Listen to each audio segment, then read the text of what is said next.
Here's to something new, something brand new. Now, I'm not putting this on the hockey channel because anytime I put something non-hockey on the hockey channel, hockey people don't like the non-hockey. So football, NFL, week 1.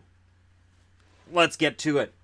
And I'm going to make my predictions, and it's all going to be just based on whatever, because it's week 1. Week 1 in the NFL often sees upsets. So let's take a look at it. Your first game, this is kind of the game of the week. Atlanta and Philadelphia. The Eagles coming off of a Super Bowl win. Wentz is scheduled to start. There was some doubt about whether or not he was going to start, but he's scheduled to start against Matt Ryan and the Atlanta Falcons. The Falcons are a team that are looking for redemption. Absolutely. The Eagles, 13-3 last year. Who do I think wins this? Well, I honestly, I'm giving the Eagles the benefit of the doubt on this one, and I'm giving them the probable win. Yeah, I'll use black for that. I'll use black for who I'm picking to win. And then we'll track week to week just how bad I am at the predicting game, which people on the hockey side of things know how bad that can be.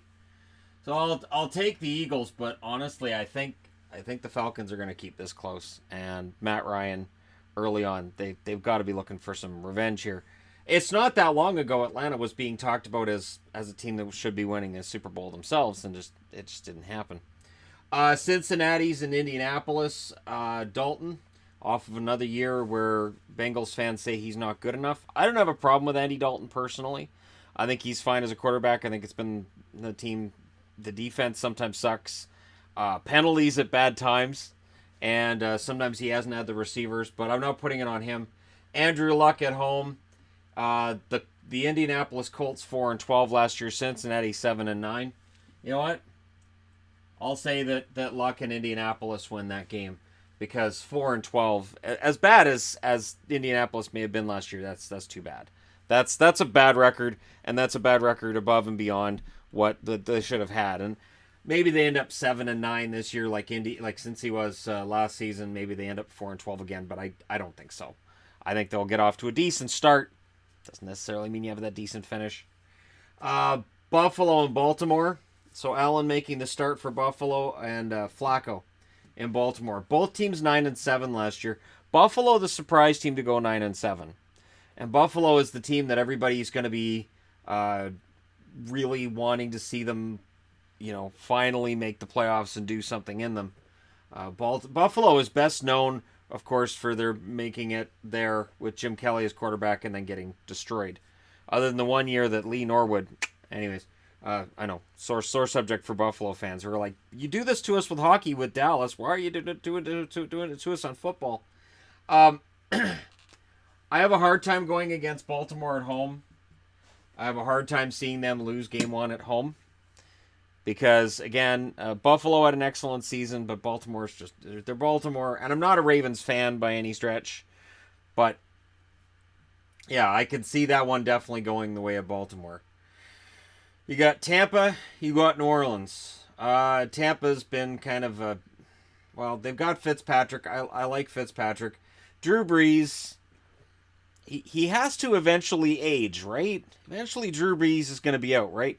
Like, you look at the team and you go, yeah, New Orleans 11-5, that's good. How the hell is Drew Brees still playing football? So, if we're going to pick an upset, and I have to pick an upset somewhere, I'll take Tampa in that one.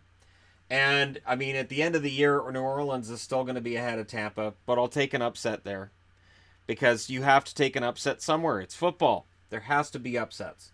And I could see, Breeze at this stage of the game. It has to happen.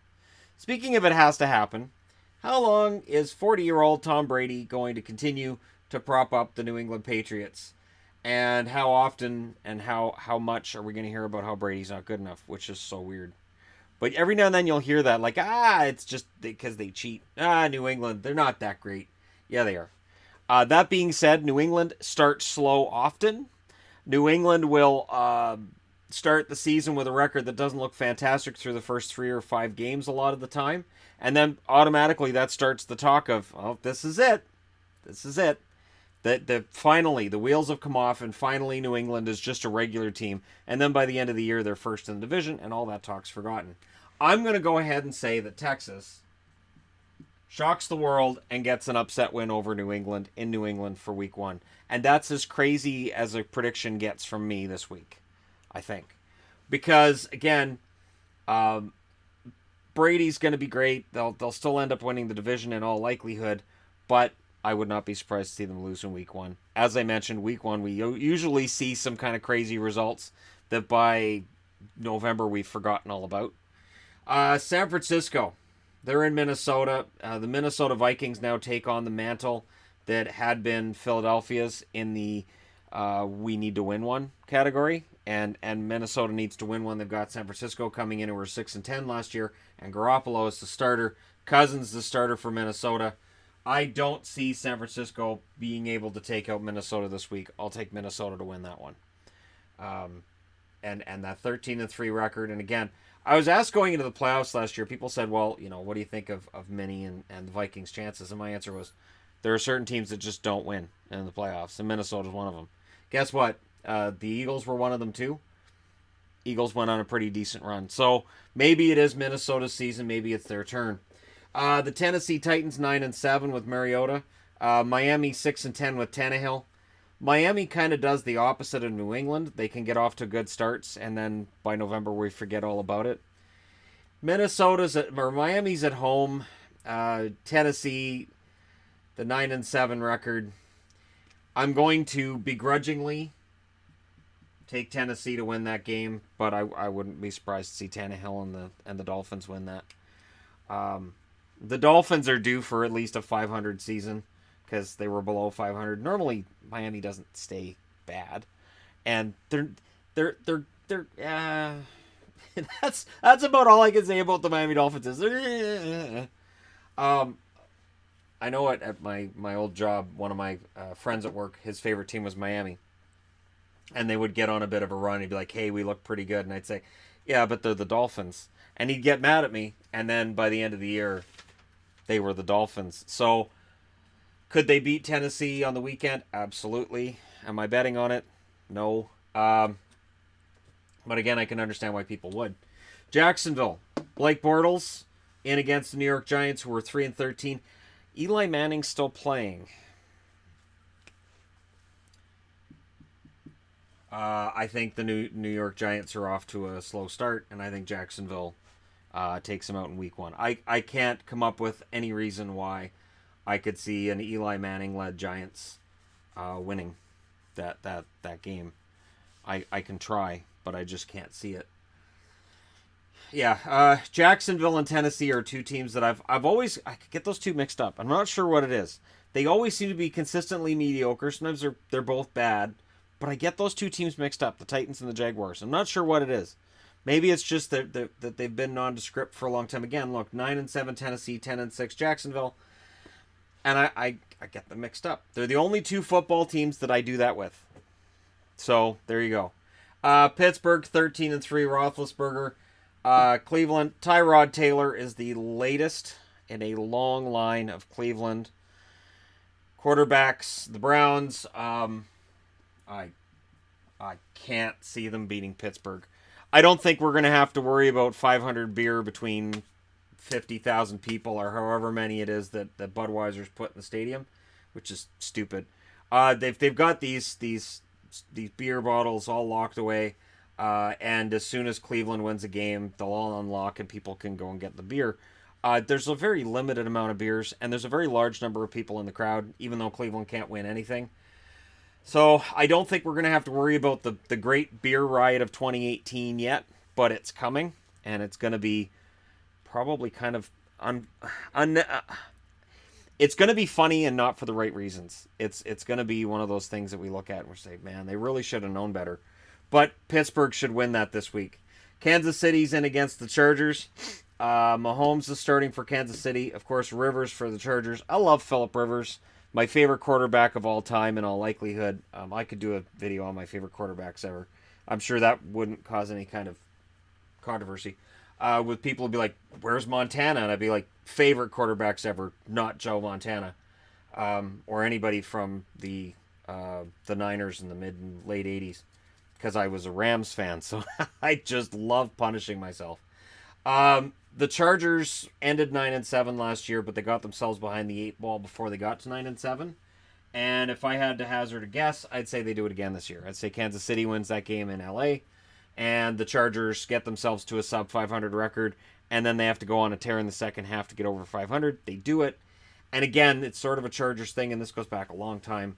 The idea that, they don't look very good, and then all of a sudden they charge back and, living up to their name, and they get close. And you're like, man, if they could just maintain that all season, but they're the Chargers, so they can't.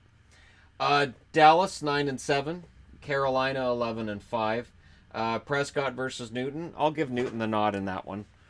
Cam Newton, very outspoken guy, always controversial, but always fun. I like Cam Newton. I don't have a problem with Cam Newton. I don't have a problem with Carolina Panthers either. I think they're kind of a fun team to follow. The Cowboys, people know how I feel about the Cowboys. And that goes back to the 80s as well. I didn't like the Cowboys and I didn't like the Niners. And that's just how it worked. There were teams that I liked and teams that I didn't. And, I could go into my favorite to least favorite football teams. I could do that. That'd actually be kind of a fun video to put together. Just to give you guys an idea of where my head was at. And in this case, it's just pure Carolina. Even if I liked Dallas, I would still be taking Carolina. Because I don't see them losing their opening game at home. Washington, Arizona. Washington was 7-9. Alex Smith. Sam Bradford 8-8 for Arizona. Bradford disappoints, and Alex Smith is a deceptively he's a better quarterback than I think he gets credit for over the years. And I think Washington goes in and at least wins week 1. Now I'm not saying that they'll build on it, but I think Washington wins week 1 in Arizona. And again, these are all on hunches. So people are like, you're just crazy. Why are you predicting these? It's all based on a hunch. And I've always gone whenever I'm watching football and I'm going into any given week, I just go based on hunches. And sometimes they're great, and sometimes I am so completely, totally, absolutely wrong. And this could be one of those weeks. Speaking of which, we've got Seattle and Denver. These guys. Denver Broncos. The Broncos are coming off a 5-11 season. Seattle 9-7. I see Seattle's luster kind of coming off. I think that Seattle has had an amazing run. And they should have had more Super Bowls than they've had. We won't get into that Super Bowl, but they should have won that one. And Russell Wilson is still an excellent quarterback. But you know what? Seattle-Denver can be a highly contentious game. Former division rivals and whatnot. And I'm going to say that in week 1, Denver pulls it off. Somehow, some way, Denver pulls it off and beats Seattle.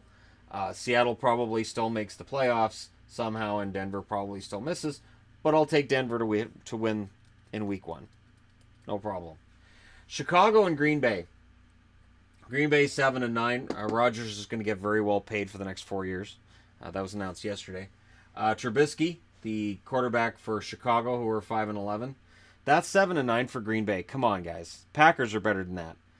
The Packers were a team that I chose to cheer for when I think they were 1-15 that year. I want to say 0-16, but I think they were 1-15 the year that I was like, I'm going to cheer for the Packers. I cheered for them, and I cheered for Tampa, and on top of San Diego, who are now LA. Because, again, I don't just cheer for one team. I like to have a dog in almost every fight, so when I'm watching a game, I pick a team. Been that way since I was a little kid.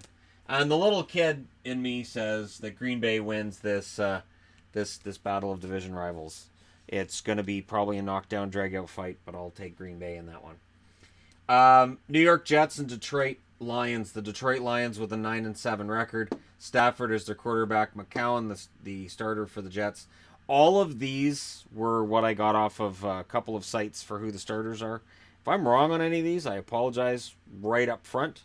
But it's the start of the year, and you do searches, and all of the gambling sites come up. It's like, oh, I don't want the gambling sites. And then there's CBS Sports, which I've seen them make mistakes with hockey, so I'm nervous about them with football too. Anyways, Detroit trying to put together back-to-back plus 500 seasons. The Jets coming off of an embarrassing 5-11 season. You know what? I'll take the Jets in that one. I'll say that by some measure of miracle, the Jets come through and win that game over the Detroit Lions. because it's the first week. The first week you see surprises. The LA Rams 11-5, Oakland 6-10. Oakland getting ready to go to Vegas, where according to the Vegas people I met, there are some people that aren't exactly excited about the Raiders coming. There are a lot of transplanted Californians that weren't necessarily fans of Oakland to start with. So again, we'll see what happens. But this being kind of well, it's a matchup of two teams. The Rams that just moved back to LA a year ago, and you got Oakland who are in that. I think it's the last year before they go to Vegas, right? Or are they staying another 5 years? Either way, I'll take the Rams. I'll say that the Rams on the road end up winning in Oakland, and because Oakland has had a couple of good seasons along the way, but mainly been a disaster for the last long while. So there you go. Your week one, just off the cuff predictions. Let me know in the comments section below your predictions of who you think's going to win, and I will do this every week before the games of the week start, and then we can take a quick look and see just how bad my predictions are, and they're going to be bad, and especially early in the year, it's a tough call, and again, you can see upsets almost anywhere in week one, because it's week one. But let me know your thoughts in the comments section below, as I always say. Don't forget to hit like and subscribe if you're browsing your way through. You just happen upon this video. And I consider football entertainment, so I have no problem throwing it on the Entertainment Guy channel. Thank you guys so much for watching. I'll talk to you again soon.